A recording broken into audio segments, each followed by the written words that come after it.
टीकाकरण नहीं, कोवैक्सीन का हुआ ट्रायल। भारत बायोटेक की वैक्सीन लगवाने वालों से भरवाया गया सहमति पत्र। बड़ा सवाल, अगर ये क्लिनिकल ट्रायल है तो फिर वैक्सीन को सरकार ने खरीदा क्यों? देश में टीकाकरण शुरू हो गया, लेकिन सबसे चौंकाने वाली बात यह रही कि कोवैक्सीन की डोज लेने वालों से एक सहमति पत्र भरवाया गया है, जिसमें जिक्र किया गया है कि अगर वैक्सीन लेने के बाद किसी भी तरह के गलत प्रभाव पड़ते हैं तो वैक्सीन लेने वाले को हर्जाना और इलाज का पूरा अधिकार होगा। दरअसल इस तरह का सहमति पत्र केवल ह्यूमन या क्लिनिकल ट्रायल के दौरान भरवाया जाता है। ऐसे में सवाल खड़ा हो गया है कि कोवैक्सीन का ह्यूमन ट्रायल हो रहा है या फिर टीकाकरण। अगर टीकाकरण हो रहा है तो फिर ये भरवाने की जरूरत क्या है और वैक्सीन चुनने का विकल्प क्यों नहीं?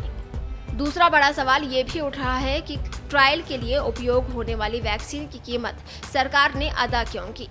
ट्रायल के दौरान इस्तेमाल होने वाली वैक्सीन की कीमत कंपनी की ओर से मुफ्त होती है।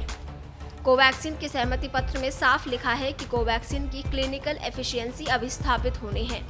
इसका तीसरे फेज के ट्रायल में अध्ययन किया जा रहा है। साथ ही वैक्सीन लगवाने वाले को गंभीर परिणाम आने पर भारत बायोटेक मुआवजा देगी। ये मुआवजा ICMR की कमेटी तय करेगी। इसके साथ ही बीमार को इलाज का अधिकार भी मिलेगा। सहमति पत्र में साफ लिखा हुआ है कि सहमति देने से पहले सभी बातों को जानने का अधिकार है और इसकी जानकारी वैक्सीन देने वाले से ली जा सकती है। यानी दूसरे शब्दों में कहें तो पत्र में दस्तखत करने का मतलब है कि आपको वैक्सीन के उपयोग और दूसरी चीजों के बारे में पूरी तरह से स्पष्ट किया जा चुका है। DCGI डॉक्टर VG सोमानी ने कहा था कि जिन लोगों को कोवैक्सीन टीके लगाए जाएंगे उन्हें क्लिनिकल ट्रायल का हिस्सा माना जाएगा, उनसे सहमति पत्र भरवाया जाएगा। सवाल है कि कोई नियंत्रण समूह होगा। वे अधिकार जो सामान्य तौर पर किसी ट्रायल के वॉलंटियर को मिलते हैं, क्या वही कोवैक्सीन लगवाने वाले को मिलेंगे? अब सवाल यही है कि अगर ये क्लिनिकल ट्रायल है तो फिर सरकार ने 55 लाख वैक्सीन डोज का भुगतान क्यों किया?